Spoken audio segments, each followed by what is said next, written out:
Alléluia. Gloire soit rendue à notre Dieu. Nous bénissons le Seigneur pour sa grâce, pour sa bonté. Nous sommes encore là sur la terre de vivants à cause de son amour, à cause de sa grâce. Soyez donc le bienvenu, soyez la bienvenue à notre culte de ce dimanche 10 janvier 2021. Nous sommes de la génération Yekola pour Okola. C'est bel et bien le pasteur Doudou Matadi de l'église Kingdom of God Assemblée. Nous sommes en Angleterre, nous sommes à Londres, nous sommes à Hackney et nous croyons que nous allons passer des temps merveilleux dans la présence du Seigneur. Alléluia. Voilà pourquoi, comme d'habitude, j'aimerais vous encourager à pouvoir partager la vidéo, à pouvoir partager dans vos différents groupes, dans vos pages, partagez, car nous croyons que Dieu, notre Dieu est fidèle au rendez-vous. Notre Dieu va nous faire du bien. Donc pendant ces quelques minutes, partagez avec moi, faites comme moi, partagez la vidéo. Alléluia. Le Seigneur est merveilleux, le Seigneur est bon. Partage la vidéo pendant ces quelques minutes alors que nous avons commencé notre live.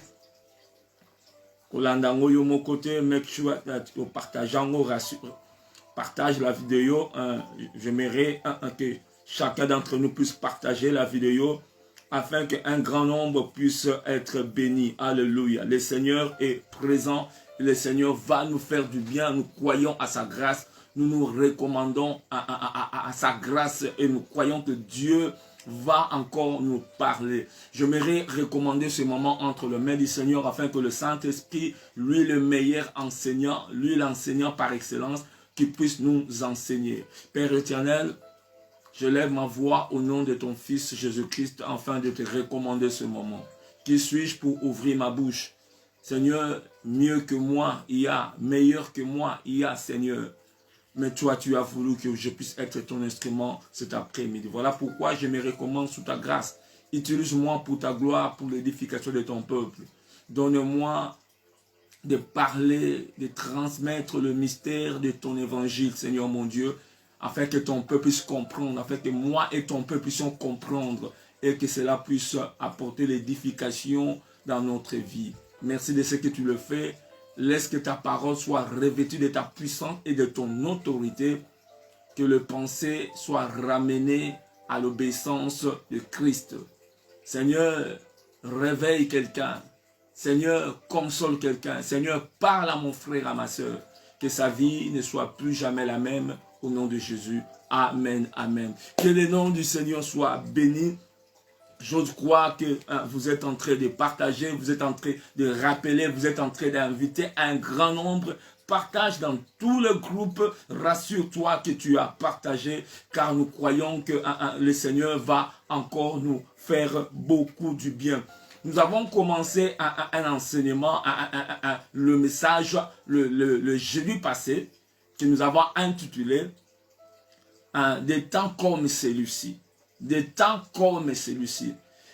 Il a plu au Seigneur d'attirer nos pensées, de nous attirer afin de réfléchir sur le temps dans lequel nous sommes en train de vivre. Il est vrai que si nous regardons à gauche et à droite, il faut vraiment être insensible pour ne pas réaliser que le temps n'est plus le même. Ce que nous sommes en train de vivre aujourd'hui, je ne crois pas que nos pères ont vécu cela. Même pas nos grands-mères, ils n'ont pas vécu ce que nous sommes en train de vivre aujourd'hui. Nous sommes en train de vivre une situation catastrophique qui touche toute la terre, tous les continents, tous les pays. On en parle, quelque chose qui a l'ampleur sur tout le monde. Et je crois que ces choses, ce qui se passe dans ce monde matériel, tire toujours son origine dans le monde spirituel. Je crois fermement que ce qui se passe ici sur cette terre, il y a aussi dans le background, derrière le rideau, il y a des choses qui se passent. Ces choses-là ont eu pour conséquence ce que nous sommes en train de vivre aujourd'hui. Aujourd'hui, le monde est agité. Aujourd'hui, il y a l'incertitude à gauche et à droite. Pourquoi? À cause du temps dans lequel nous sommes en train de vivre. Nous sommes en train de vivre un temps qui n'est pas semblable à hier, qui n'est pas ni semblable avant-hier, ce n'était pas comme ça. Quand nous étions enfants, on nous a jamais parlé d'une situation semblable à celle que nous sommes en train de vivre. Et nous avons dit que la situation que nous sommes en train de vivre, semblable à l'histoire de la reine Esther. La reine Esther était dans le palais royal, elle était distraite, elle ne savait pas la situation de son peuple qui souffrait, son peuple ils étaient sur le point d'être éliminés par Aman. Et nous avons vu de l'autre côté Mardochée, que nous avons à considérer comme l'image d'une église qui est sensible, une église qui est réveillée, une église qui sait lire les signes du temps, une église qui est prophétique, qui comprend les enjeux dans le monde spirituel. L'image d'un chrétien qui est sensible, un chrétien qui comprend que derrière ce monde physique, il y a un monde spirituel, un chrétien qui est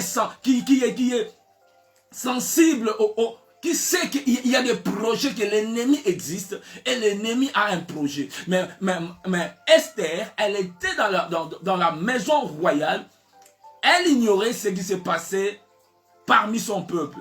Il a fallu que ses servants puissent venir lui informer. On vient informer Esther de la situation de son peuple. On vient lui informer. Esther, l'image d'une église qui est Elalipongi. Une église peut-être Zamunene, Ezakitoko, bon, plusieurs membres, mais où la vie de Christ n'est plus. Bazana Pongi, et comme il a un business. Esther était là, elle s'habillait bien. Esther était là, elle mangeait bien. Mais Esther était endormie. Mais Mardochée, je le vois comme une petite église. Oh, Batouba Salar Nabango Belete. Oh, peut-être Bafanda mandala la main. Oh, on zamba bomo ya zali. Alléluia. Oh, bakoki ko mona. Bango baza ko mona makambo ezako ya lobi. Bango baza ko yoka mongongo na nzambe. Quoi que bakota na mo une petite église. Mardochée, on a refait na porte. Négligeable. Oh, bakendaka kuna te, yata mwana makolo, yata na voiture te, ya les gars na télévision te, pasteur on a yebani te. Mardochée c'était comme ça. Mais lui, il était sensible, semblable à Jésus-Christ. La Bible dit quand la femme qui souffrait de la perte de sang, dans la simbikaka, elle a maille à Jésus. La Bible dit aussitôt, Jésus sentit qu'une force était sortie. Donc Jésus était sensible. Il pouvait savoir. Les va-et-vient, le mouvement nyons a yebi. So ko simbi a yebi. So ke loke lekani na butu a yebi.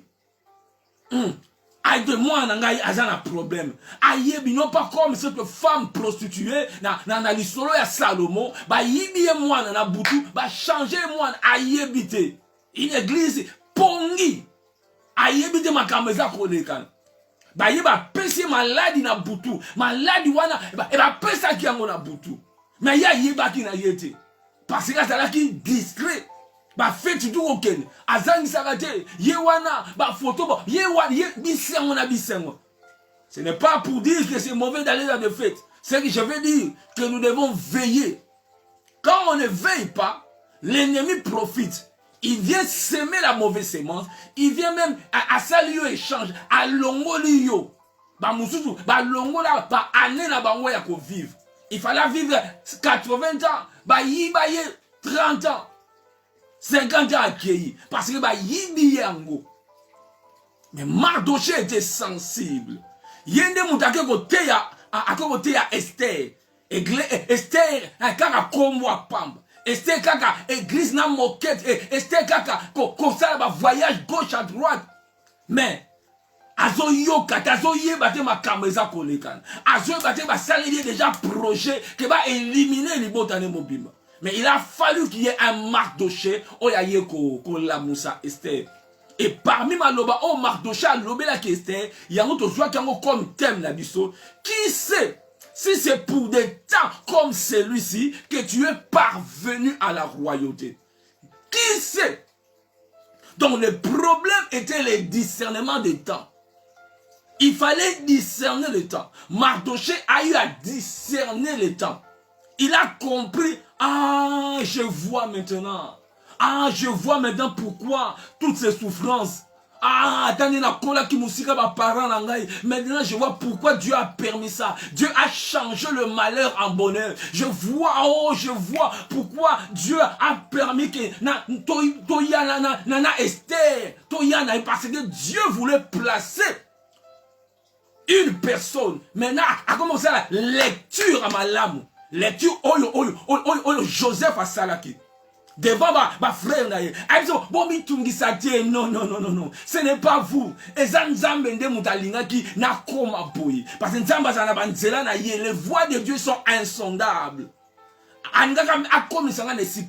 Si on martocha ça les lectures à ma lame na so bon de la payo nzamba sunga yo nanga to yeba ko ça la lecture à ma lame ya vie na biso po so ko bandi ko ça la lecture à ma lame wa vie na yo ba mususu o kangela bango kanda te o ko ba heureusement bo sala kibwe oko pambola nzambe ndenge ex na yo neka bwakisa yo oko pambola nzambe ndenge neko balaki mwasi wana te oko pambola nzambe ndenge obalaki mobali wana te oko pambola nzambe nzambe merci nzambe merci soki na zali awa parce que Dieu a kangaki ba porte mususu na lelaki porte wana na lelaki il a brisé mon cœur mais quand la minute quand je fais la lecture de ma vie oh j'écris merci Seigneur accenti sana et Martocha ça les lectures à comprendre était Esther na yebiti na koma reine. Maintenant je comprends pourquoi Esther a reine pour des temps comme celui-ci. Mais Esther a komi yebate. Esther a komi yebate. Ye forme kaka lokola bakinwa. Ye alata kaka. Ye ba photo na Facebook. Ye lo yenge na lo yenge. Ayébite pourquoi Dieu lui a donné ce qu'il a. Ayébite pourquoi Dieu lui a placé dans la position. Voilà. Et nous avons dit qu'à chaque position s'attache une responsabilité. Chaque position est dans la responsabilité mon corps. À chaque position s'attache une mission. Je me répète, position, na responsabilité. Quand Dieu te positionne quelque part, Dieu te rend responsable. Quand Dieu te positionne quelque part, Dieu te donne une mission. Et nous avons dit, l'une des plus grandes questions que nous devons nous poser, c'est pourquoi? Why? Pourquoi? Et trop souvent, je dis aux bien-aimés avec qui je parle, soit l'autre. On t'emballe sur ton pasteur. On t'emballe sur papa Songol, maman Songol. Quelque part, Dieu te rend responsable. Parce que yo moni, ya moni comme responsable. Yo loti o moni, c'est il faut ça la eloko moko. Nzamba la kisi nga ita la kisi yo. Kanga la kisi yo, Dieu azana confiance na yo. Deux, nzamba commission responsable. Soit au bon de la, soit on que solo la pona, pas pasteur to, on solo na muto loto lindot. Donc, non. Chaque fois que Dieu te donne un message, Dieu te rend responsable. Il faut agir par rapport à la responsabilité. À chaque position, s'attache une responsabilité. À chaque position, s'attache une mission. Mais Esther, elle ignorait mission naïe. Pourquoi Dieu a fait de moi une mère? Pour nani na koma mama. Pour nani na bala. Pour nani na bala na Kinshasa. Pour nani na bala na Kasai. Na bala na Kivu. Pour nani na bala. Même ceux qui sont à l'est du pays. Na minute malgré que guerre est allée. Il faut voir pourquoi nganaza awa. Pourquoi? Pour ceux qui ont découvert mission naïe. A esika siko muta comment à vivre. Parce que quand tu ne découvres pas ta mission, tu existes mais tu ne vis pas. Tu existes mais tu ne vis pas. Oh, j'ai pris Dieu. Avant, on l'ongolase na moi oyo. On découvrir mission na yo. Mais pourquoi Dieu? Pourquoi moi je suis ici? Au quoi vous avez en France?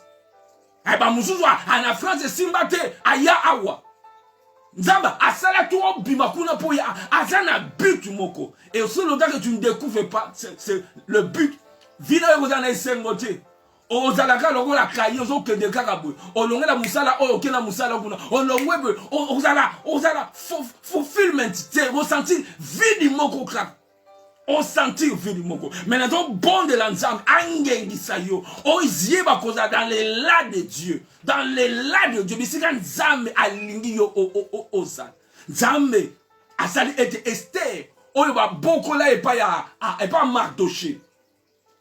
Et là, na fungoli parenthèse pour dire, oyo nyonso abokola ka mwana oyo aza mwana na yete. Nzamba kondisa yo na bolingo, atondisa yo na makasi. Oyeba na yeba ko za na bolingo. Ya, parce que Esther azali mwana Mardoché te. Na yebi to ki Mardoché azali na bana mususu. La Bible c'était à ce point. Mais mwana oyo ya yote wana mara mingi nzamba zwaka batu wana nzamba salaka ndenge nini soki yo oza malamu na mwana wana na bana na yo na mwana wana nzamba ko kupambola bango mais soki yo oza bezo nyokola mwana wana esa mara ndenge nini bana na yo oza kokanga via bana na yo sans le savoir nzamba ko fula mwana wana na façon moko kokamu akofula ye po lobi yo oya kofuka mana makolo na ye ezalaka bongo eza tanga makobi tokomona nzambe il agit comme ça mais soki ya yo mwana to ya yo bana pena mwana oyo aza na maboko na yo ota kokolisa bango malamu nzambe aza kofungola bana na yo na bana na yo bakopambwa makasi bakopambwa makasi mais oyo aza konyokola mwana banyokolaka yende mutu amataka makasi amataka tangi ya komata sikoyo oyo nyonso ya yo omona ya yo ndumba atangi te na badrogue kaka bongo parce que au faire souffrir mwana. Je connais combien misu ya poto oya memaye na poto eza yaya na ya makilate donc legi na makilate eza nekona ye ne mutu oyebite esika secours na yo ekouta mbala mususu mwana wana kaka Dieu lui a placé stratégiquement à cause na ba défaut mais Dieu lui a placé pour yenda zali atako kari li pamboli ya bana oya yo wana ye yende mutako futela bango minerval lobi yende mutako sombela bango ndako ye peut-être yende mutako sombela yo ndako na yo ali boso ya vie ye wana ezalaki ne Mardoché abokoli Esther malam mais tant Esther azongiseli escalier à cause ya intervention ya Esther Mardoché a commis moko Mardoché porte comme kofungama à cause ya Esther Nzambe soka te Esther moko pene na ngai pene na yo toyeba basalaka batu moko mystère mobimba vina bango. Il est vrai bana mususu pe azama be penza ye moko wana ye moko akobebisa vina ye ya yo bana nzamba ko pambola bango.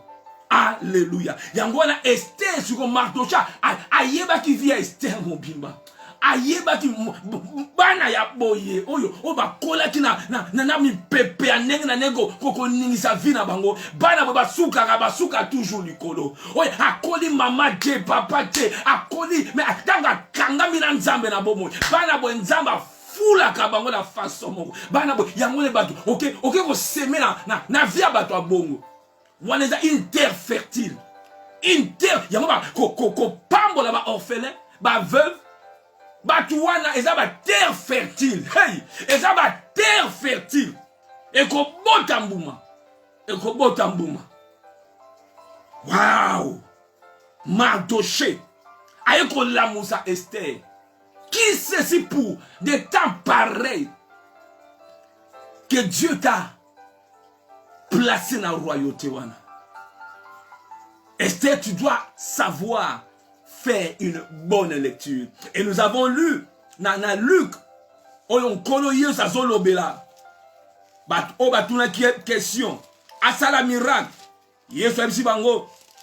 Vous savez discerner le signe du ciel. Dans Luc chapitre 12, verset 54 Tinasé, il dit encore aux foules, quand vous voyez un nuage s'élever à l'Occident, vous dites, donc, vous voyez, nous aimons souligner les mots.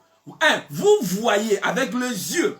2, vous dites, vous déclarez.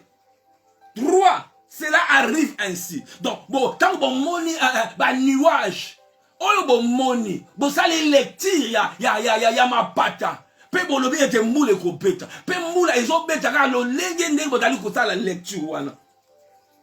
Et quand vous voyez souffler le vent du midi, vous dites il fera chaud. Et cela arrive. Hypocrite, vous savez discerner l'aspect de la terre et du ciel. Comment ne discernez-vous pas ces temps-ci? Comme vous dites, bon yebi, sokomoni, moi na komi ko, moi peut-être à sali diarrhée, vous comprenez, moi na oyo, peut-être mine komi ko bima. Oh, au moins une jeune fille abani ko boit ka soy gauche à droite, à mon abandi zen. Ah bon côté on a besoin mayele, bon yebi, mais comment est-ce que ils ont yebate ko tanga ba signe ya temps. Signe ya temps, chaque temps est na base, na bilembo nango. Na bilembo nango star eza na bilembo. Sikoyo martoché ayebe ko tanga ba signe ya temps. Ayeba ki ko tanga pe a comprendre. Je sens comme ici. Comme ici, Esther a comme reine pour la likam ozo tungisa famille nangai. Likam ozo tungisa un peuple nangai ba peuple juif. Na comme atali ba signe. Ne Esther a kolaka maman na ya kufa, papa kufa, ba longola na déportation, anyo kwama alekana boye ti a comme la sali concours, ba juillet, atali amoni vasti a longwe ti a komi asali ba signe wana nyonso habité na comprendre sikoyo soki to koma na point oyo soki Esther a koma na point oyo eza point aza la solution et to tangaki na 1 Chronique chapitre 20 oyo to tangaki ba fils ya Issachar 1 Chronique chapitre 12 plutôt 1 Chronique chapitre 12 verset 22 et to be et tribu wana bazalaki na ngolu moko spécial. Tangu batu bake ko sunga David, bazala la transfert ya royauté. Et ozaki na ma une partie zaki na maboko ya mwana ya Saoul et pote David azwa imperium, azwa totalité ya bokonzi. Ba tangeli biso ba tribu ya Israël o bakendaki epai na ye. Ba tribu bakendaki epai na ye. Des différentes tribus bakendaki epai bakendaki epai ya David. Et parmi ces différentes tribus, batanga biso tribu ya Issachar. Tribu wana ya Issachar. Bango bazaki na barote na mapinga. Bango bakendaki te na bato makasi. Parce que son tangi ba tribu bakendaki ko kutana na David.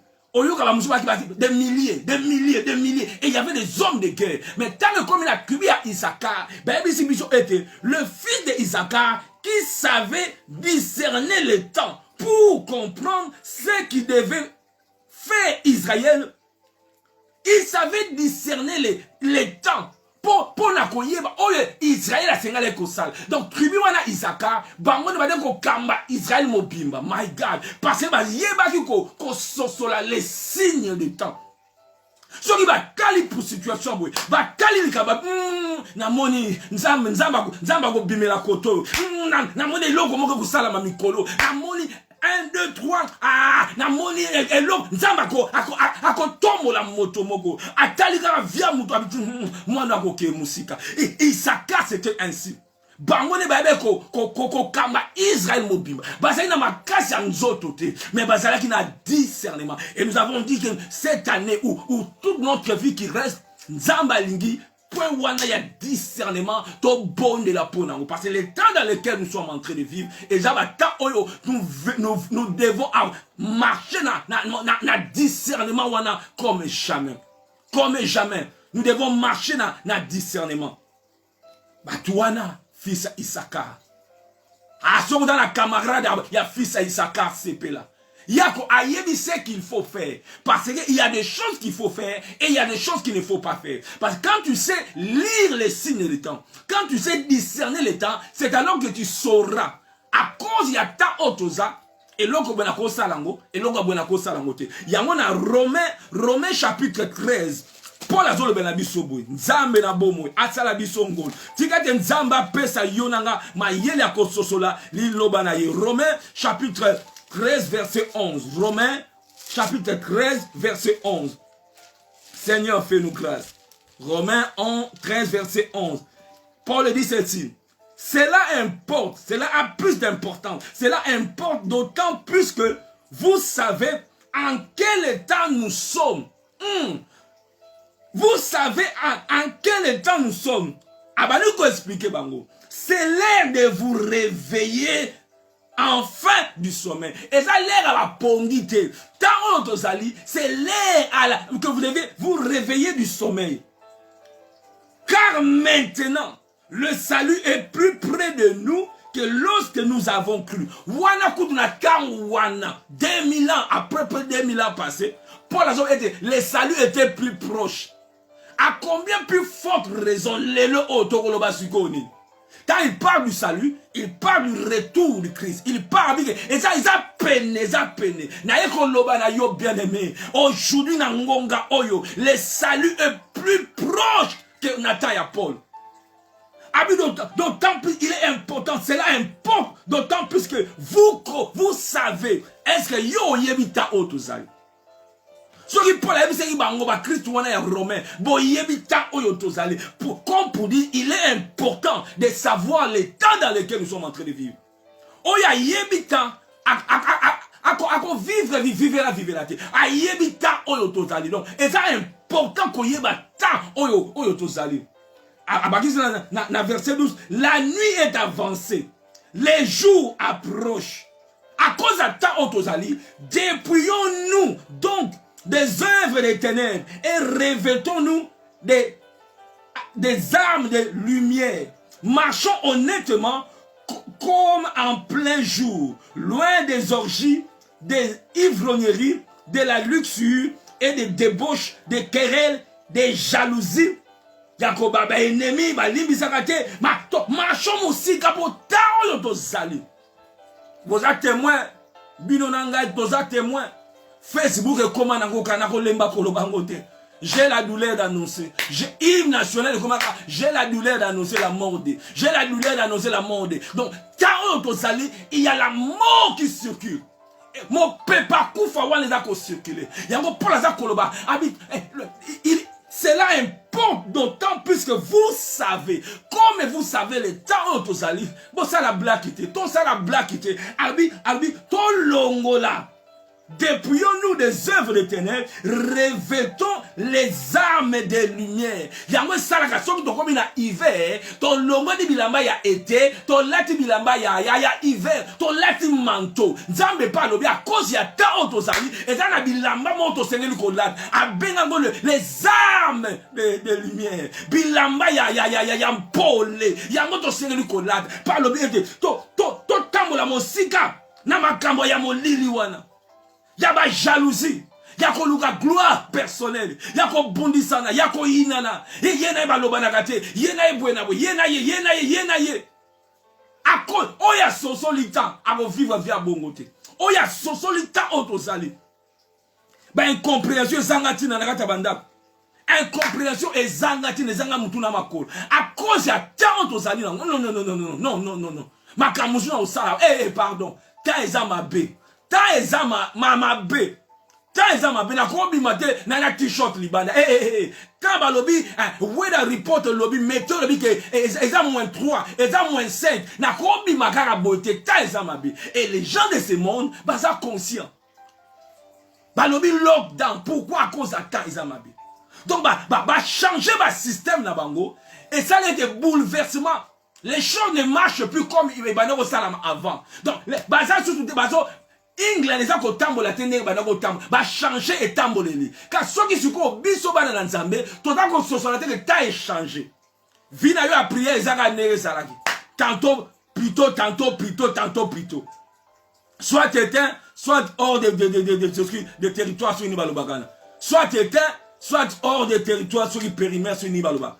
Non, tu dois être toujours branché à cause il y a tant aux alliés. À cause il y a temps oyo tozali. Tozali na temps ozo benga loka emergency. Emergency. Tant et ça là été muto ba solution moko ya des fois on brise la loi à cause il y a temps. Human right ba brisango. Ba briser human right na biso. Tant ba déjà confiné mais ça ba override human right na yo. À cause il y a temps. Quand tu comprends le temps, quand tu comprends le temps, il y a un moment après ça kabiso misu tota ko comprendre le temps oyo tozali. Et ça sous normalité. Et ça t'endenge tozalaki hier. Alors on ne peut pas vivre comme on vivait hier. Pour les autres était débarrassons-nous. Tolongo la biloko wana. Tolongo la ba haine, ba kanda, tolongo la yango, tolongo la yango.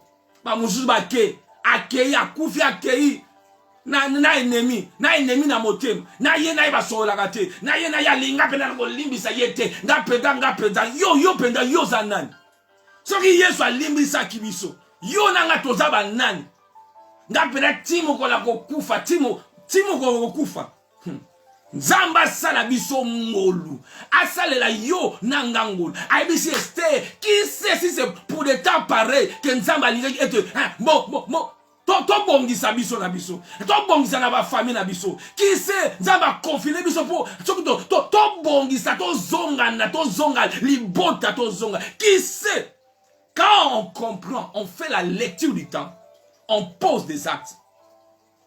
Mardocha aibisi Esther si tu t'étais Soki o bombe na yo. Oh ya ça la première pas. Soki o bombe na yo. Esther. Yebaka est oza indispensable était. Souviens-toi Vatia zalaka van yo.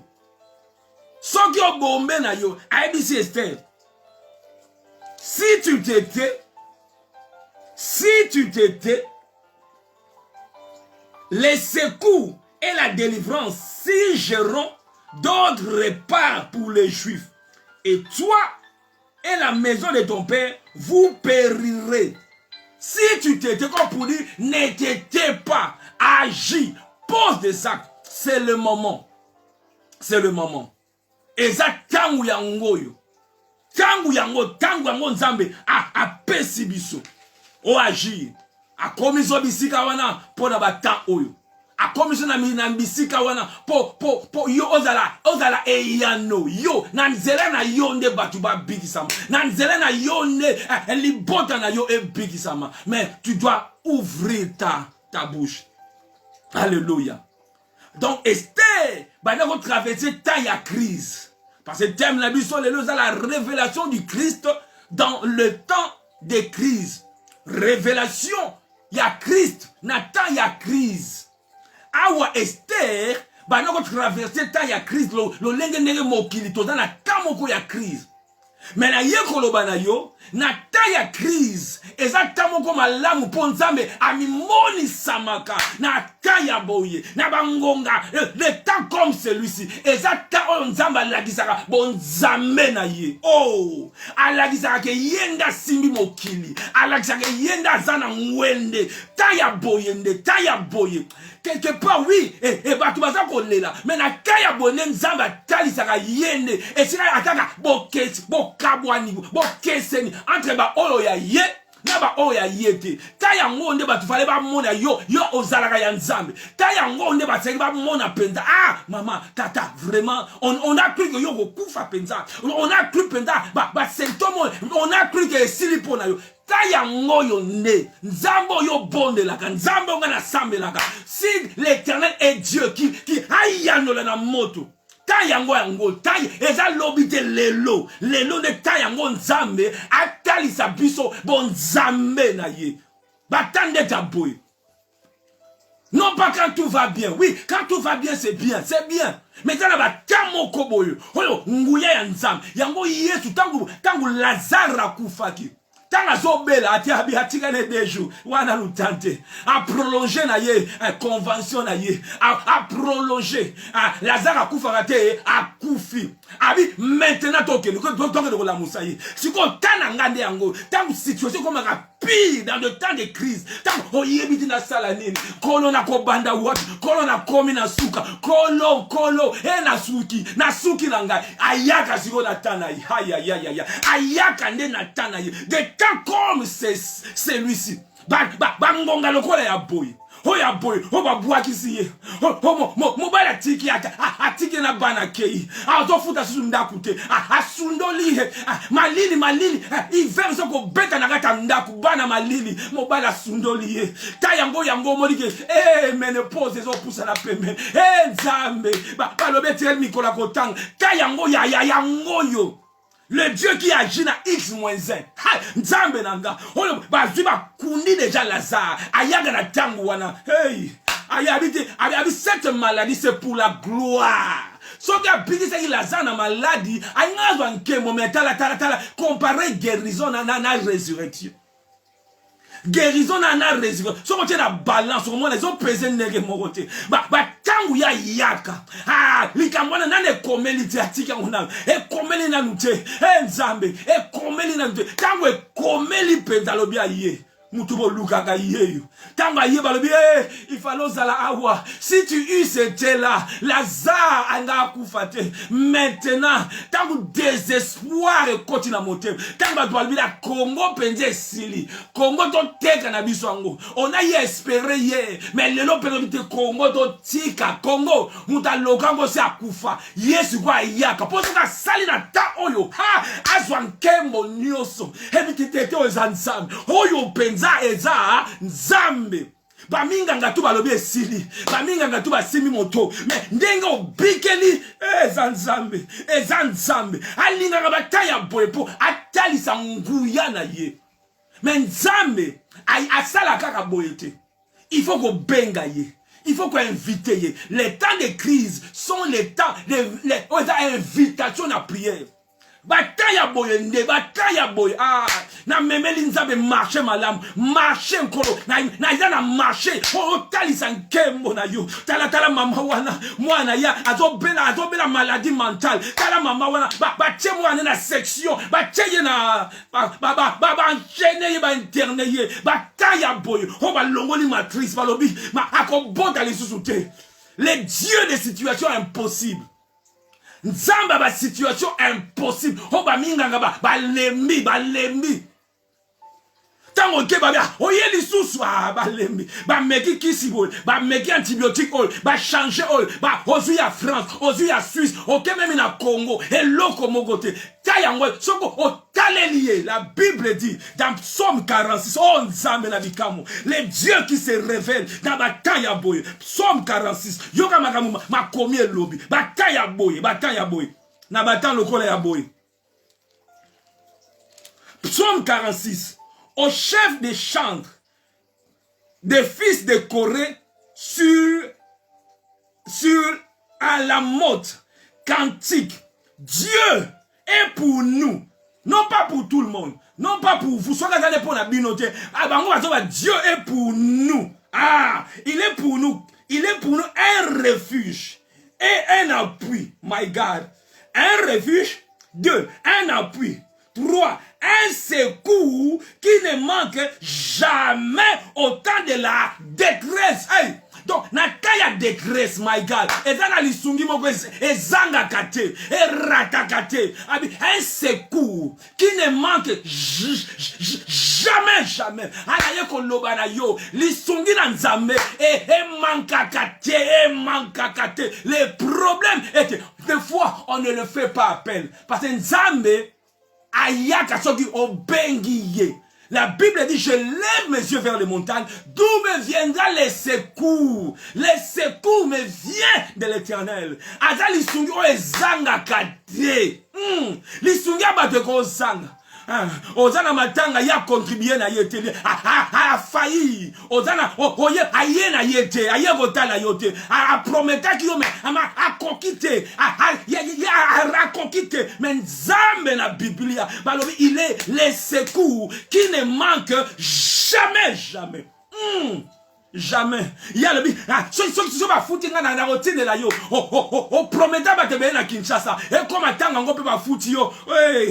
Hey, housing ba komi.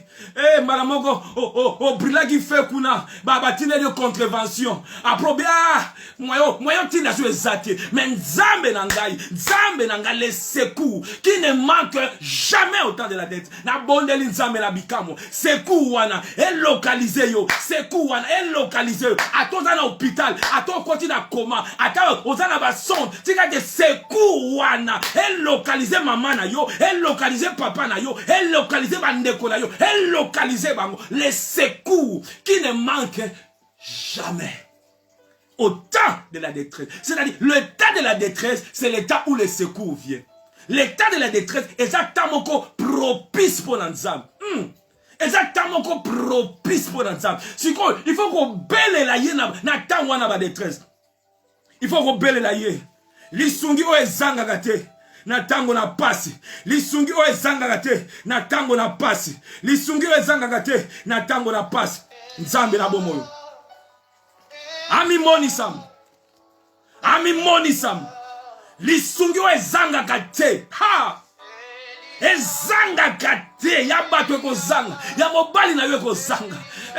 Ya kama ya makopa na yo kozanga. Alobaka kotinde la yo mbongo. Akosunga yo na libala na yo. Akosunga yo na feti na yo. Mais koma na tangu wana excuse. Excuse. Hey. Ezanga kate. Ho. Kembo na ye. Kembo na ye. Peu importe ton problème. Lisungi o ezanga kate. Ah. Oui. Lisungi nanga. Ha, lisungi nanga. Na yebite problème na yo ezanini. Na yeko yebisa ezana lisungi moko. Ezana lisungi moko. O ezanga kate. O ezanga kate. Na temps ya détresse.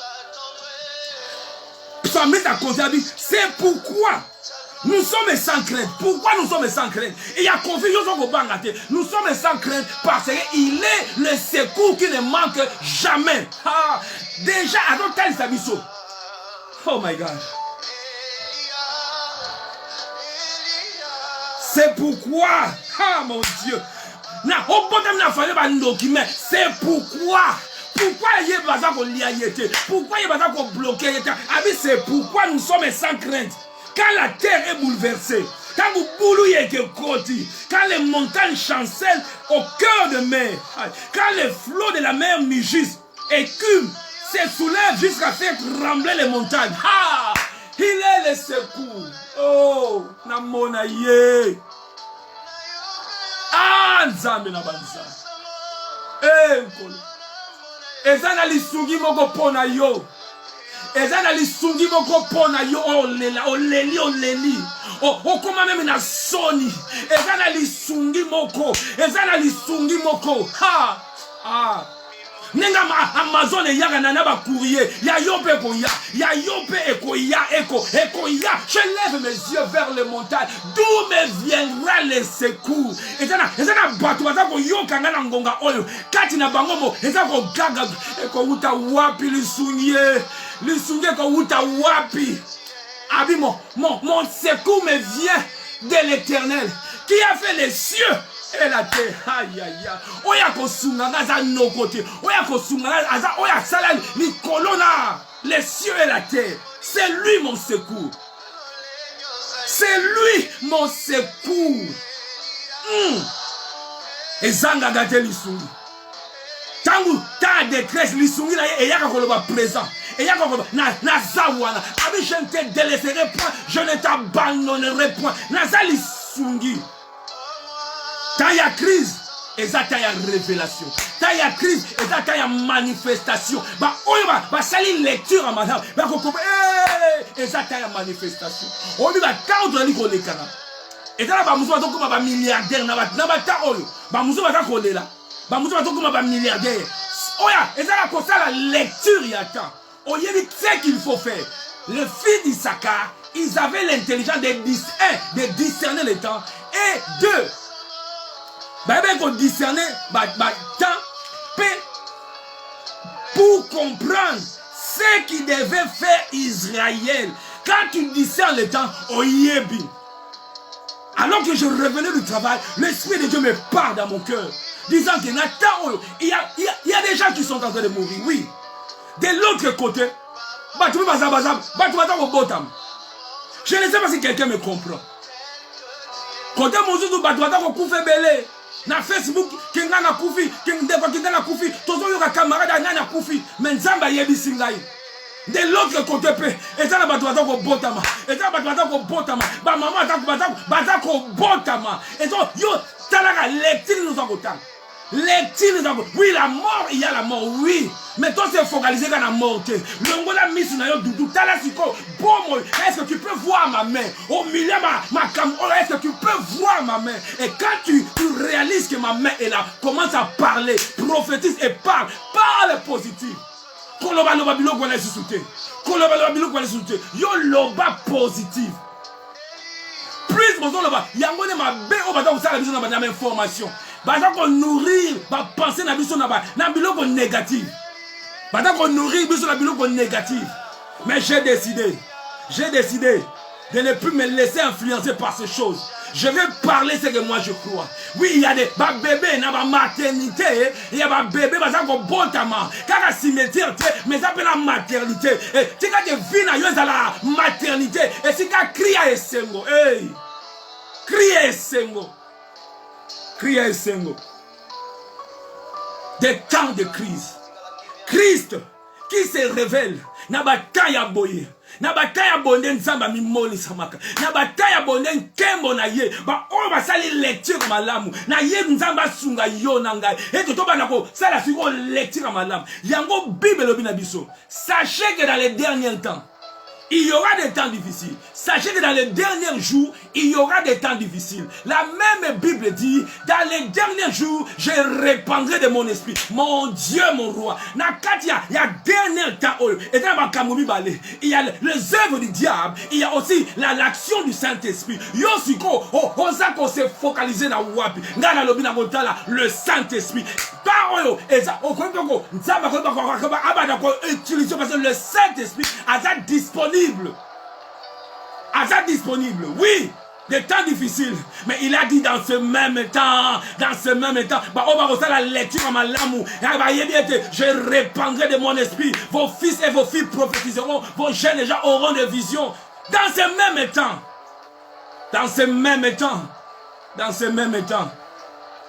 Yo network ni nozanango. Dans ce même monde d'Ozanango, oui, les gens seront amis de l'argent, irréligieux, fanfarons, blasphémateurs. Dans ce même temps, Zambalobi, vos fils et vos filles, nako sopa moli monanga, nako sopa moli. Dans ce même temps, Israël, Zamazo battre la bango na Goshen. Dans ce même temps, bana ba égyptien, kou faisant kokota. Dans ce même temps, kuna baza kolela. Dans ce même, dans côté musu, bazo banzambo, zamonen, ozamonen, papa, nzambe, ozamonen. Tout dépend lecture ni nos ali kosal. Lecture ni pe confession ni les autres bimana monoko na yo. Dans ce même temps, na ta ya crise. Ta onzambe amimoni samaka. Na Daniel chapitre 2. Daniel chapitre 2, la Bible nous parle. Taille à crise, Moussous. Parce que notre thème, c'est la révélation du Christ dans le temps de crise. Les tailles à crise, exactement, on a la maîtrise dans le côté. Taille à crise, exactement, ma caméléke les lios. Ma caméléke, on a banda wapi. On y est à la gauche, on a la bande, on a la on y est na salani, on va bien on a taille à crise. Dans Daniel chapitre 2, la Bible nous parle. Ma compagnon est Daniel. Jésus. Daniel. Chapitre 3 plutôt. Tangu bakangi bango.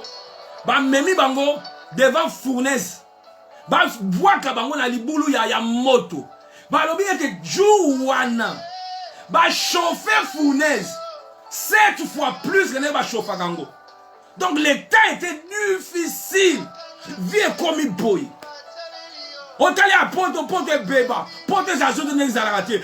Parce que nous ne sommes plus nés dans la Kiliboso. Daniel chapitre 3. La Bible dit ceci. Verset 19. La Bible verset 17. Voici notre Dieu que nous servons peut nous délivrer de la fournaise ardente et il nous délivrera de ta main, ô roi. Sinon, sache, ô roi, que nous ne servirons pas tes dieux et que nous n'adorerons pas tes statues d'or que tu as élevées. Sur quoi Nebuchadnezzar fut rempli de fureur et il changea de visage en tournant ses regards contre Shadrach, Meshach et Abednego. Il reprit la parole et ordonna. Qu'est-ce que le roi ordonna? Il ordonna d'échauffer la fournaise 7 fois plus qu'il ne convenait.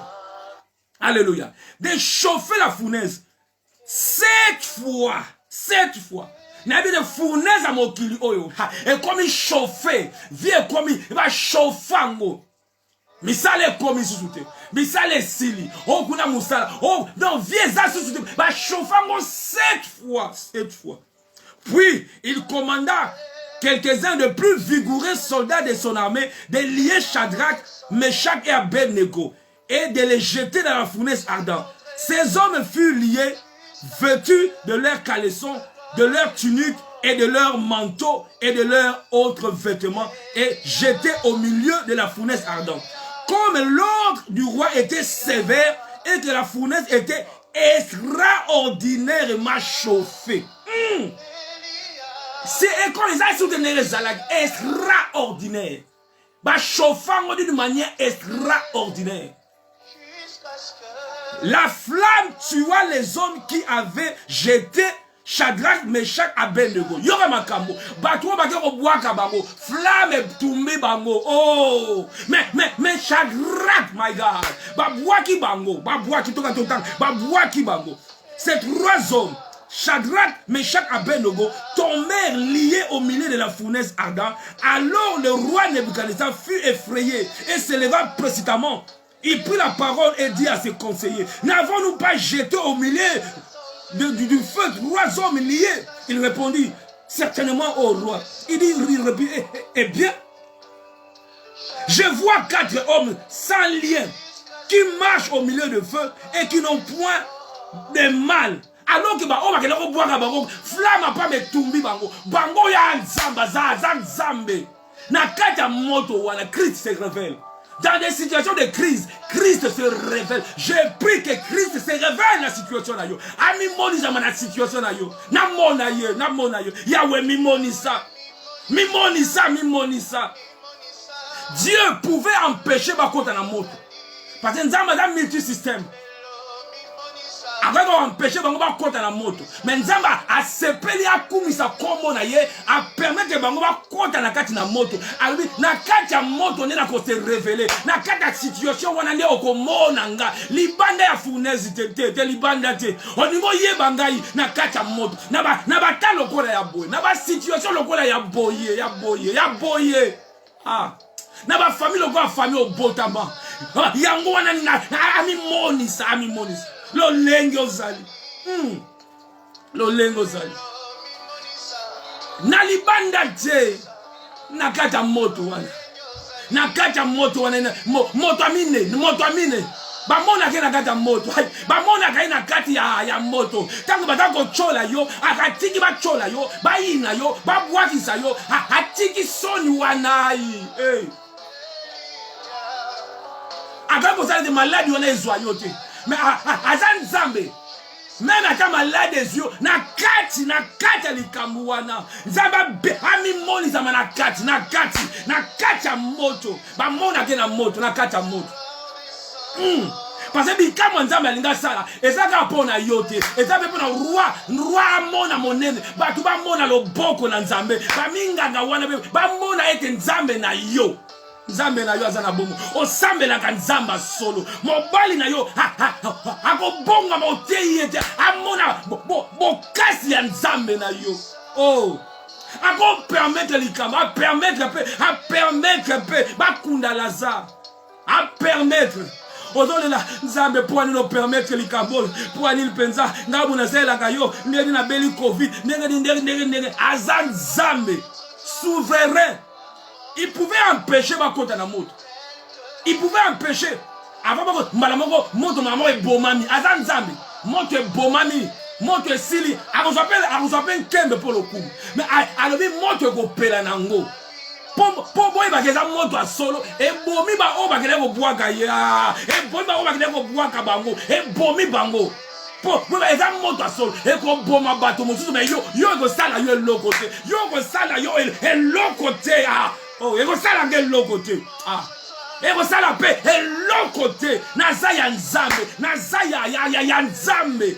Christ se révèle na bataya boye na situation ya bana na yo na situation ya mwana na yo na kati ya situation wana nakomi monisa oh my God nakomi monisa le Dieu qui se révèle dans des situations de crise ami monisami po asala kombo po nzamba asala kombo tanga mimonisa mbala moko yango ba pesa ke kombo yango la mbala moko babengi Jehova Jireh wana Abraham ami monisa mina tangu wana tanga alingi pena mwana nga aboma gaga boy mbala moko jabitika tika nanda kute ba mona ke nanda kute il faut na koma na montagne penza na komi pena ba ndiko lela penda nzambe sili nga pende sili tangu kaka nzamba bitika tika tala voici l'agneau.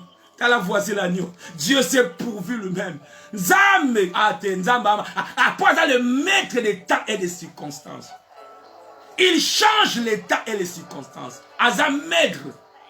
Quand on a sali lecture, na otika Nzambe na kotika yete na yebi eta tele moto ya suka Nzamba wele la kana yete. Même à tant Eli a tiki ba prophète à Balbino bo banda na bino. Même à Abraham, abisi lot pona yo pona. Nzambo yanga awele la kate. A tiki ba minganga basala ba diagnostic, basala ba ko sala mokili ba loba ba échouer bango nyonso. Yo pe o échouer. A tiki Pierre a péché butu mobimba zwe l'autre côté. Ya moto asu. Hey. Nazomona nzambe na ngai aza komi monisa moto asuka pas aza alpha pas omega moto asuka le dernier omega nazo bonde la omega ami monisa nasuka ami monisa aza na Genèse ye na révélation na apocalypse eza ye na akomi monisa yango wana komona lisusu na Matthieu 14 Yesu azotambola sur les eaux ba disciples bazalaki na taille ya crise parce que la barque était entraînée, la barque était déjà au milieu de la mer, était battue par des flots. N'est-ce pas via batu, n'est-ce pas kili, et ça au milieu de la mer, battue par des flots. Malamoko, il y avait un vent contraire. À la 4e veille de la nuit, Jésus alla vers eux. My God. Quand toi, tu ne peux pas aller vers lui, mon Dieu va vers toi. Quand tu ma kasi da ko kene pa ina ye, ba mo pepe za ko ningisa ndaku na yo, ya ye pa ina yo. Nzambe nanga, aye pa ina nga. Ye o ya tika ki likolo po nga na ko mi bigisa te. Aye pa ina nga. Jésus alla vers eux. Et alla vers eux, marcha sous la mer, à la trouble, nanda kuna foyer mon pépé, na yebite, oh tomo pépé, boite comme ko, et n'iko dinda yazakoya, azakoya. Quand les disciples les virent, tout dans Matthieu chapitre 14, verset 26, quand les disciples les virent marcher sur la mer, ils furent troublés. Il dit, c'est un fantôme. Et dans leur frayeur, ils poussèrent des cris. Jésus leur dit aussitôt, rassurez-vous. Et Zanga, rassurez-vous, c'est moi, n'aie pas peur. Dans ces temps de crise, il y a un assurant. Rassurez-vous, rassurez-vous. C'est moi, n'aie pas peur. N'aie pas peur. C'est vrai, boitouane dindaki. C'est vrai, wana likame komakigo. C'est vrai, yoga gili solo pour la mutu is. Oh, yoga gili pour la famille aigrette. Rassurez-vous. Rassurez-vous. Pourquoi? Parce que ce qu'on banit dans verset 22, Jésus les a obligés. Quand il a boîte, on a bango mogote. Yesu ne m'a obligé qui bango. Nzambe yo ne mokotanga na masolo oyo. Na ngana sana nga makamu na nga mutu. O komisa ngai mo sali na yo. Tata. Natangi que là, il fallait la salle makambo natangi là qui. Mais a obligé yo. Jésus, aussitôt après, il obligea ses disciples à monter dans la barque. Surtout mon pépé, avec ça, il est obligé à qui sauve. Et ça, à notre Dieu est un Dieu responsable. Si il t'a obligé, quand mon pépé, akoya, les secours qui ne manquent jamais au temps de la détresse. My God. Parce que c'est lui qui t'a obligé. Parce que c'est lui qui t'a fait monter sur tes barques. Akoya na secours na yo. Akoya.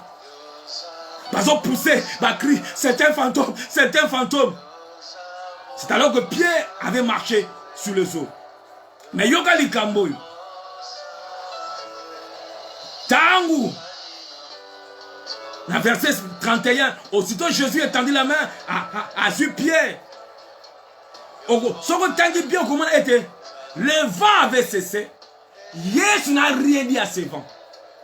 Dans le verset 31, aussitôt Jésus étendit la main, les saisit et lui dit, homme de peu de foi, pourquoi as-tu douté?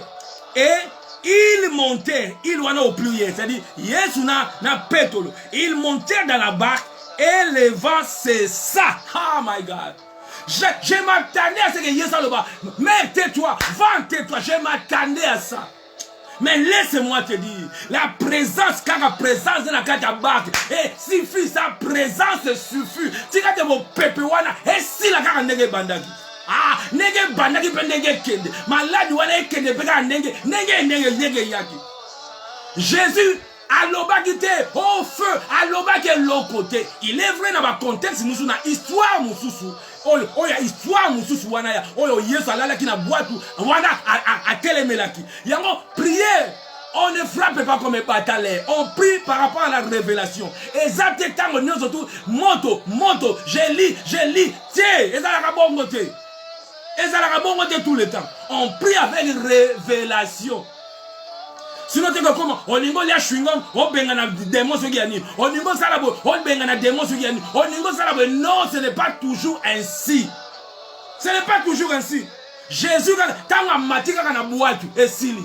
Makamuzu, eko sila kaka bongo, eko sila kaka. Tika ya fana na boîte, wa fana na vie na yo, a occupé vie na yo mobimba, ba penser na yo, a occupé toute ta vie. O comment les mi pepe, eko sila na bo pete nyonso. Oko kamwa. Hey. Ah, et sila mo pepe wana. O ezako ninza ndaku na yo. Et sila. Taya crise. Quand Christ se manifeste, na taya crise. Aïe aïe aïe aïe aïe.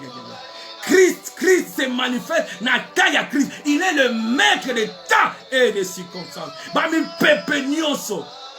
Ezako sila. Na Jean chapitre 20. Taya Christ mususu. Oyo Yesu akufi. Ba disciples ba komi découragés. Jean 21 plutôt. Jean 21 les disciples découragés. Ils étaient découragés. Les disciples étaient découragés. Bah comme ils zongi na bango ko péché. Quand il y a crise. Et pour ça, dans la décision, à cause de la crise, la Bible dit après cela, Jésus se montrera encore, my God. Hi.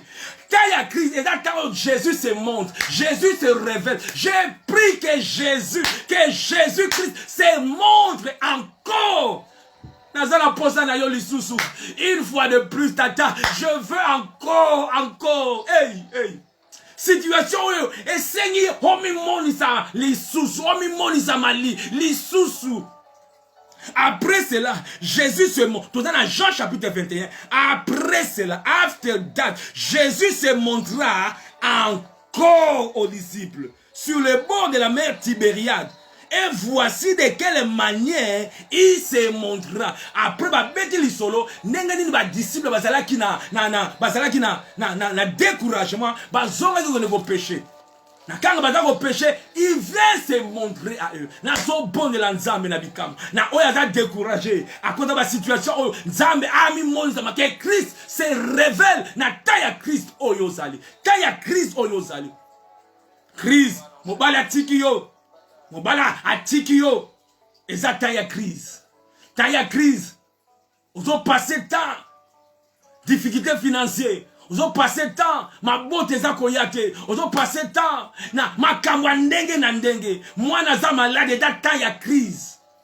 Mais Christ se révèle dans ma tambour. Voici de quelle manière il se révèle. Na yebi tendenge nzamba ko se révéler na yo. Alors batali biso lo lenga se révéler ki na bango. Lo lenga ako se révéler na yo, eza ndenge monte na lo lenga ako se révéler na ngai. Na yebi te lo lenga ako se révéler na yo. Et pas ya Shadrach, Meshach, Abednego na kati ya moto. Et pas ya Daniel na libulo bankosi. Ya na yebi te ya yo kozala ndenge nini. Ba disciple bazana kati ya boîte atamboli likolo na mai. Na yebi te ya yo kozala mais na yebi nzambe nanga, il est le secours qui ne manque jamais. Il ne manque jamais. Et tangu ba disciple ba kene ko loba mbisi et loko bimisa ki bango ba kene ko péché. Mais quand Jésus se révèle, ah mon Dieu, ce qui nzamba biblia a se révélé na yo. Oh Paul a dit ce qui était pour moi un gain, je le regarde comme de la boue. Ah, Pierre la ke ko loba mbisi. Tangu akomi kuna Yesu a se révélé na ye. Mbala moko Pierre asundoli bambisi akene kokutana na Yesu, asundoli bambisi pour kutana na Yesu, parce que quand les donateurs se révèlent à toi, les dons n'ont plus de valeur. Tu t'attaches aux donateurs, tu t'attaches plus aux dons. Peter akene na zobambisi na lesa bana ngai mais tanga moni Yesu kuna na rivage babeta abeti nzopo na mai atiki file wale tona kina bambisi abite te na kangama na donateur na zo bonde la nzamba sala yo na ngangol to kangama na donateur te na badon e ko corrompre yo nanga badon e ko corrompre e ko changer yo message mais quand tu t'accroches au donateur okozanga et l'autre côté yende mutako pesa yo. Ah, ça c'est une valeur, ça la valeur. Ça la valeur. Parce que dans la single mbisi wana, dans la keko na kuti Yesu, azo lambe la bango mbisi. Ay, oyo tiki na ebale kuna, oko kuta ngona terre, eza ko zela yo. Eza ko oya pene na Yesu. Kuna si ba lamba, kuna fo olongo la ba biloko nyota salité ya mbisi, travail ezali. Mais tanga kati ya sunoli wana. Aye pas Christ. Akuti Yesu azoko tumbela ye. Ah, nazolo bana moto bo nzambe bazo atako préparer le yo eloko moko. Atako pesa yo déjà prêt à manger, prêt déjà o ba longola ba ma tokolo ba longola ba bongisi ka to tanga ngo to zo pena ide malam. Ah Jésus. Verset 4, le lendemain étant venu, Jean 21 verset 4, le lendemain étant venu, Jésus se trouva sur le rivage, mais les disciples ne savaient pas, ne savaient pas que c'était Jésus. Jésus leur dit, enfant, alléluia, Jésus leur dit, enfant, n'avez-vous rien à manger? Il répondit, non. Il dit, jetez le filet du côté droit de la barque et vous trouverez. Ils jetèrent donc et ne pouvaient plus retirer à cause de la grande quantité de poissons. Alors les disciples que Jésus aimait dit à Pierre, c'est le Seigneur. Et Simon Pierre, dès qu'il eut entendu que c'était le Seigneur, mit son vêtement et sa ceinture, car il était nu, et il se jeta dans la mer. Il se jeta dans la mer, et l'autre disciple vint avec la barque tirant le filet plein d'eau. Ya akatisi asundoli les poissons na kutana na ye. Ah na ye. Na taya crise et ça taya révélation. To sugisi na Apocalypse chapitre 1er. Apocalypse chapitre 1er verset 9.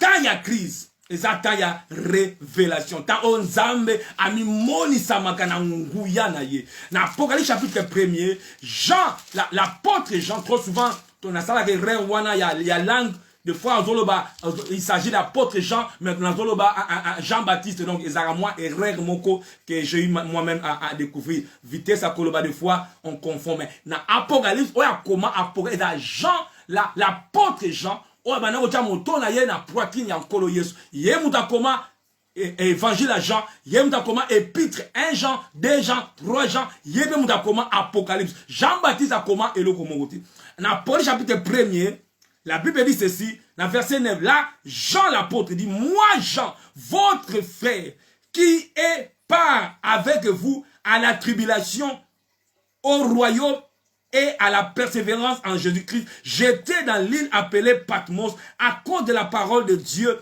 et du témoignage de Jésus-Christ. Selon l'histoire, ils allaient en prison à Patmos, on va tobola qui est mis. Amana ko mona su ne mi suffisait les gars ko toboka.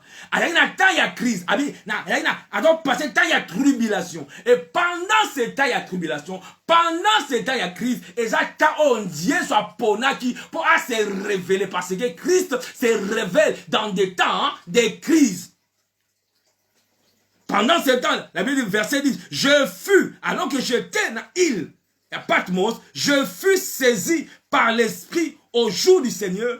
J'entendis derrière moi une voix forte comme les sons d'une tempête qui disait, ce que tu vois, écris-le dans un livre et envoie-le aux 7 églises, à Éphèse, à Smyrne, à Pergame, à Thyatire, à Sardes, à Philadelphie et à Laodicée. Je me retournai pour savoir quelle était la voix qui me parlait, et après m'être retourné, je vis 7 chandeliers d'or, et au milieu de ces chandeliers, quelqu'un qui ressemblait à un fils d'homme, vêtu d'une longue robe et ayant une ceinture d'or sur sa poitrine. Sa tête a décrire.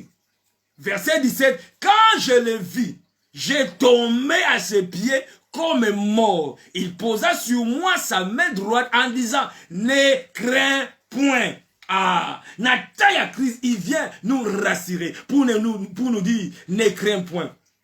Pour na kolobana yo, ko bangate, ne crains point. Je suis le premier et le dernier, le vivant. J'étais mort et voici je suis vivant au siècle des siècles. Je tiens les clés de la mort et de séjour des morts. Alléluia. Na simbi fungola ya kufa. Na simbi yangu. Na simbi yangu. Alléluia. Nzambe amimonisa. Nzambe amimonisa. Alobaki ete ya ko porter biso. Akomema biso. Akomema biso tino na bolengi, tino na bompaka na biso. Akomema biso, tino na bompaka na biso, jusqu'à notre vieillesse. Alors que je méditais encore la parole du Seigneur, cette promesse, et yaki na motema na ngai. Oyo nkola apesaki biso. Apesaki biso etant qu'église. Oyo je crois malheureusement, batu mingi basila ko bosa nango.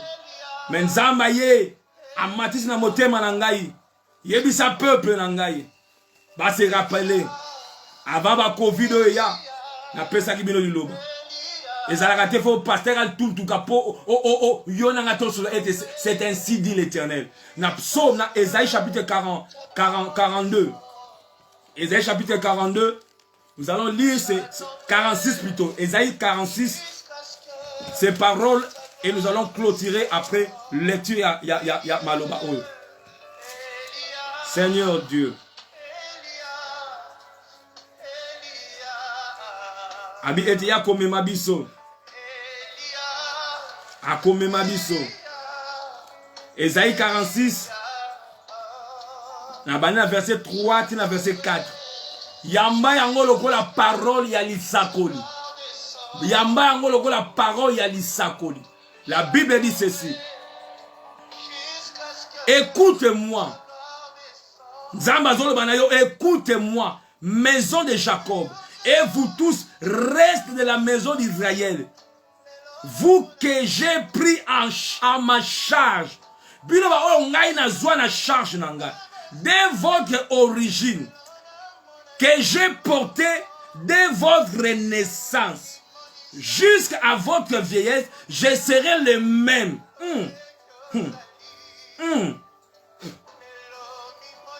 Jusqu'à votre vieillesse, my God. Jusqu'à votre vieillesse. C'est-à-dire, c'est-à-dire, jusqu'à votre vieillesse. Là, stop, terminez de ta vieillesse. Et ça, mort prématurité. Alors, jusqu'à votre vieillesse. Jusqu'à votre vieillesse, je vous soutiendrai Je l'ai fait. Je vais encore vous porter, vous soutenir et vous sauver.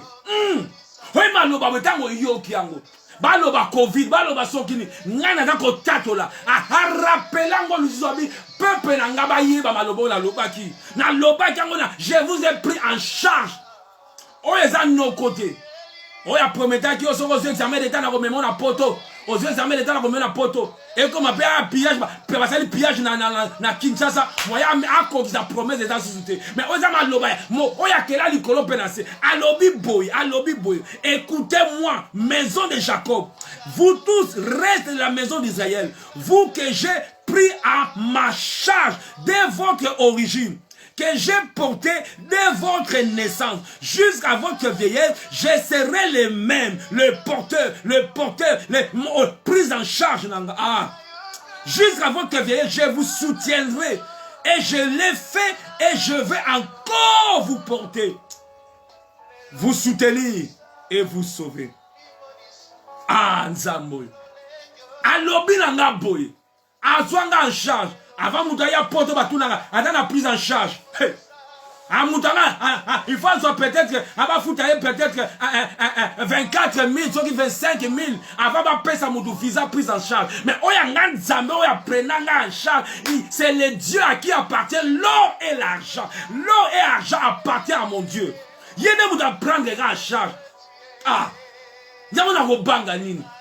C'est lui qui m'a pris en charge.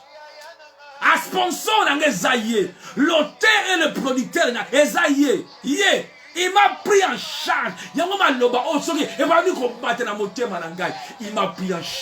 Il m'a pris en charge. Il a dit jusqu'à ma vieillesse, Lui mort prématuré. Tant qu'à coup les zonga. Alors bien la vieillesse, il n'a qu'un de wab, n'a qu'un vente, jusqu'à la mort pas kanangai, n'a bon pas kanangai. Yango bi prophétise et parle. Tu prophétises maloba. On a bon sakola yango. Qui non n'a bon pas kanangai, n'a bon paka. Alors bien n'a bon paka, ils a bon paka. 50 ils a bon paka, non. 60 ils a bon paka. Alors bien bon paka. Ako soutenir na kino na bon paka na ngai na komona ba koko na komona ba d'abord j'étais jeune, j'ai vieilli, j'étais jeune, j'ai vieilli, yo na no vieilli okende wapi pressé ani na bi nzambe tata nzambe tokozana yo éternité mobimba tata nzambe tokozana yo éternité mobimba. J'étais jeune. J'ai vieilli. Soza jeune le loyo. Il faut conjuguer verbe vieillir. Nano conjuguer verbe vieillir. Lobana maladi yo. Soki kufa yo. Ta sukaka wana. Je dois vieillir. Malobanza mezaboy. Tu le crois, tu le confesses pour vivre en. You will face whatever you confess. You will face it. Ma vieillesse.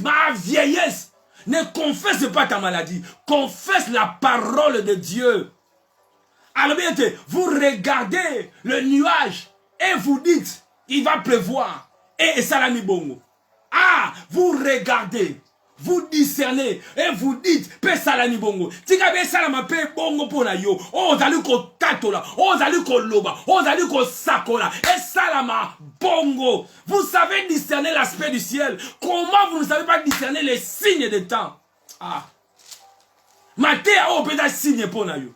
Quand tu écoutes un tel message, il y a signe pona yo. Et nzamba lobi nangai jusqu'à ma vieillesse. Baloba Covid, ils sont 21. Baloba. Et Bible le bien jusqu'à ma vieillesse. Peut-être que vous avez bon la banana yo, loba na bango, bon paka na lobi bino bon paka na bino. Bon tambola na banzete troisième pied. Bon paka penza, bon paka. Na zako lo bango bon paka. Tout autour du trône de Dieu, babili babale bazakuna, les 24 vieillards. Les 24 vieillards. Bon paka. Et quand tu crois à ces choses, même Céline a eu un zoto, Et quand tu le confesses, même veine na yo, pancréas na yo, estomac na yo, foie motema, yo quand on t'a confessé. Elle se disait en elle-même, la femme qui souffrait de la peur de ça, elle se disait en elle-même. Tant que ça lobango, nous on a ça yoka, perte ya sang on ko yoka, ça ko lenga, elle se disait en elle-même, je serai guéri, je serai guéri, je serai guéri. Ah, d'accord, loba, prophétise et parle à toi-même. Je parle à moi-même. Soit un prophète, moi, t'as au sacola, cause la tête, soit un moto, moi, t'as au sacola sur ta vie, yo, moko, zala prophète, zala prophétesse ta vie na yo. Sacola, loba. Ces hommes pourront-ils vivre? Yo, parle et prophétise. Parle et prophétise. Au moins, mikua, yo, prophétiser la vie. La terre est informée vide. Toi, prophétise la vie, la vie, la vie. Ah, nzambe na bomo. Hey, lelo mi monisa. Ami monisa. Christ. Nataya crise. Nayebite crise ni nyoza ko passé. Mon Dieu. Ah, ami monisa man. Atika to souk na passage oyo. To souk sa nanga avant to bonde là. Il se révèle nataya crise. Nayebite situation na yo. Mais na yo ko yebise te nzamba biblia. Ami monisa man na bataya crise. L'état ya crise est une invitation. Et ça quoi tirer. Mais pour ami monisa, la Bible dit invoque-moi, je te répondrai. Quand tu m'invoques, naya katango belelinga na ye na ya katango na taya crise na yo belela ye ya ngomona na livre ya juge chaque fois était bana Israël bana osala mabe il criait à l'Éternel nzamba tine bango juge il criait à l'Éternel on mona expression na juge il criait à l'Éternel so ya yo ko pousser crie à Christ na taya crise. Quand tu cries à Christ dans le temps de crise tu vois la manifestation. La Bible nous parle. Na Jean, tu vas chuter dans le passage au Jean chapitre 20, verset 19. Jean 20, verset 19. Oh, Yesu a outi kokufa. Ba d'ici, baza ko traverser ta ya crise. Baza be confiné, my God, confiné, ba kani ba porte. Ils étaient confinés. Yoga makambo. Jean chapitre 20, verset 19. Les soirs, comme nous sommes, le monde est en train de traverser taille à soir. Tu as discerné taille à soir. Le soir de ce jour, qui était les premières de la semaine, les portes du lieu où se trouvaient les disciples étaient quoi? Fermées, confinées, porte news. À cause il y a peur, à cause il y a situation à crise, les portes étaient fermées. Les portes du lieu où se trouvaient les disciples étaient fermées à cause de la crainte et confinement, à cause de la crainte qu'ils avaient des Juifs. Jésus se présenta au milieu d'eux. Ah mon Dieu, mon roi. Il leur dit, paix soit avec vous. Il leur dit, il se présenta. Vous savez, pendant les temps de crise, on utilise les moyens des fois qui sont inappropriés. À cause il y a taille crise ozako lekana nzambe na bomoy ako mi moli sama ako kota na portité ako utiliser portité le voilà batu nyonso. Mon Dieu, si tu as crise ozanango, quand tu invoques Dieu, ako kota tu na portité obita ko ta situation ya crise so mo na beleli mama na kufi o mo na mama ata bana ko lamba ako kwesa biloko kuna. Soki biloko ko sopane nango il faut que na ya mwana na ya yoki mongongo ya motango otako belele na taille ya crise.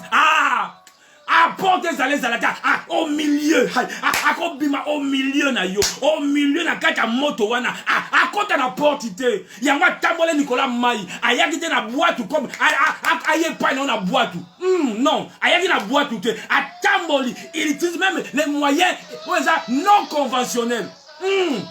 Nataya crise, la femme qui fait la peur de ça, taille crise.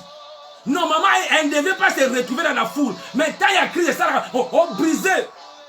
Mi bête comme ça, brisé, ouais. Et ça, taille crise.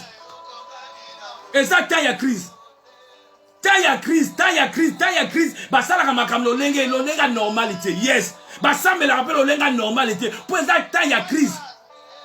Au moins, la moutakonga, n'a confié. Nathan normal, des zones dans lieu public au gang à bongote.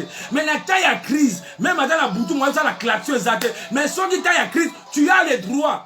Il y a qu'on briser la loi moussou. Il y a qu'on a confiné biso, ba breach human right na biso à cause de ta crise. Yo suis comment tu veux continuer à prier? Le lieu va prier avant. Et ça ta crise, tu dois prier na ndenge mususu. Na ndenge mususu. Match est comme match quarta, et comme match quarta, et comme match quarta. Oh God. Ta crise. Normalement, après je me tiens à la porte, je frappe, isn't it? Je me tiens à la porte, je frappe. Si quelqu'un entend ma voix, il l'ouvre. Mais ah ouais, ma porte, ça l'a quitté. Ah, ma porte, ça l'a quitté. Ma porte, a mis la bango, bimi karawana. Ah, bimi. À côté du wa pour l'eau. À côté du wa, porte to kangi. Na so bon de la nzamba, mi moni sama. Au milieu, il y a ma trouble na yo. Au milieu, kolela na yo. A mi moni sama. À côté du wa, bina yebite.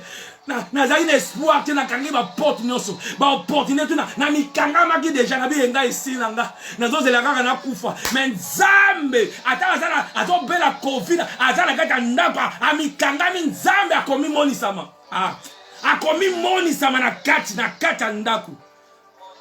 Oh Jésus, la révélation du Christ dans les temps de crise. Et quand il se révèle comme ça, on ne finit que par l'adorer. On ne finit que par l'adorer. Il se réveille pour te rassurer. Et à chaque fois quand il se réveille dans la bataille à crise, il dit quoi? N'aie pas peur. N'aie pas peur. Ainsi, shalom, peace.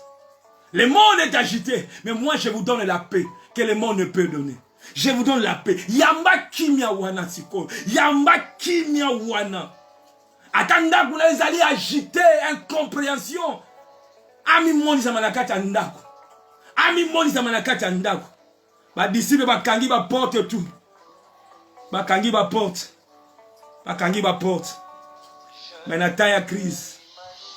Na taille crise. Asenga ta permission te pas sécu sa Lazare. A tout la quitté Lazare on n'ingina sécu sa yo. A taille crise na il agit. Il agit. À cause de taille crise. Je prie que Nzambe na bomo. Nzamba mi moni sama. Apesa yo assurance. Yo tombo la moto na yo. Yo tato la o ya zapo na yo. Na kacha moto akomi moni sam. Quand la barque est agitée akomi moni sam. Tango za okangi ba porte na yo, oko vivre un miracle à domicile. Akomi moni sam na kacha naku na yo. Atolobi ba tutu ba décevoir yo na nyagoza tuna ba camarade te molinga mi malama koya na ndaku na yo. Akoya na ndaku na yo. Ata mobile a décevoir ki yo.